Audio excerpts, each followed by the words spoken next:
La carrera es una carrera de montaña, no es una carrera que tenga mucha dificultad, ¿vale? Estamos hablando de 20 kilómetros que tienen un desnivel acumulado de unos 600 metros.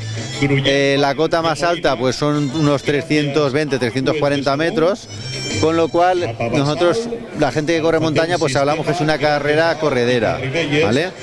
Los primeros seguramente en 1 hora 25, hora y media la tengan hecha, y luego como la carrera está abierta también a caminantes, pues los caminantes pues suelen llegar a las 4 horas y media, incluso 5 horas.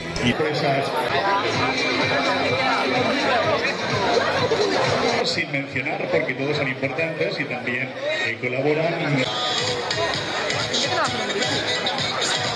Es una carrera bastante mixta, tiene asfalto, tiene montaña. Recuerdo que subes por aquí, llegas a lo que es la montaña, pasas unos cortafuegos, pegas un recorrido por ahí arriba, pasas el río, haces la subida al castillo, pasamos por dentro del castillo, bajamos y llegamos a meta.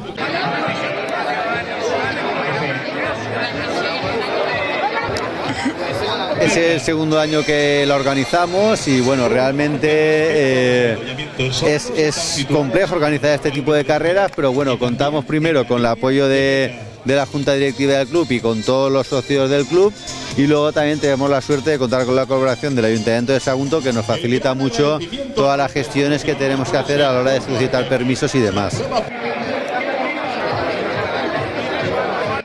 Hombres y mujeres que se dan cita exactamente ahora aquí en esta avenida Montilla. Luego, por suerte, tenemos patrocinadores, ¿vale? Los principales son Sagaz y ArcelorMittal, y luego pues bueno, hay casi una cuarentena de patrocinadores en menor medida que también nos ayudan y son los que realmente hacen posible que este tipo de eventos se puedan realizar.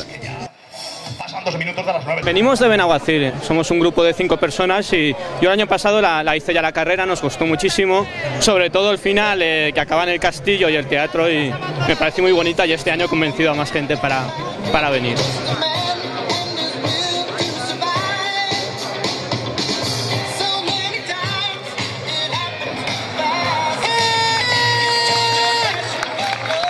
Ahí está, este paquete precioso de los integrantes, como indicábamos, de más de 400 personas que provienen de muchísimos clubes a lo largo y ancho de nuestra geografía de la Comunidad Valenciana, y se han querido dar cita en el día de hoy. Lo que queremos es que la gente venga y que se disfrute corriendo y disfrute del paisaje de Sagunto. La segunda gran fons de muntanyes i tot